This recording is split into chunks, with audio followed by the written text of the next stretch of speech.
Nkwanirizaako gwe munnange akyagyekuumiddeko ensi Buganda anti munnange ensi Buganda kuno kwe kwaffe Kawanda Musoke ow'ennabalanga Bukoba Kyaggwe akaala amatendo nze nkubuuzaako nateera olunaku olwaleero kansuubire nti munnange oli bulungi munnange nno olunaku olwaleero nsaba twajjukanyeeko ku bino nabyo ate tubimanye obadde okimanyi munnange nti amannya g'ebika agamu gagenda gafa so nga ate okufa kwago nkuba kwoleka akufa kwazimu ku mpisa zaffe n'obulombolombo ko n'ebyafaayo byaffe nga Abaganda kale laba olwaleero nkuwa amannya gano n'ebigakwatako omanye lwaki watuumibwa erinnya eryo.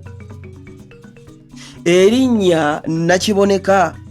Munnange nno erinnya Nakiboneka linnya lya bawala nga liva mu kigambo okuboneka ekitegeeza okulabika okw'ekintu ekyagalwa ennyo naye nga tekitera kulabikalabika.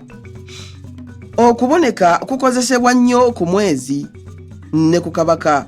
Oyinza okugamba nti Nakiboneka litegeeza omuntu nantalabikalabika.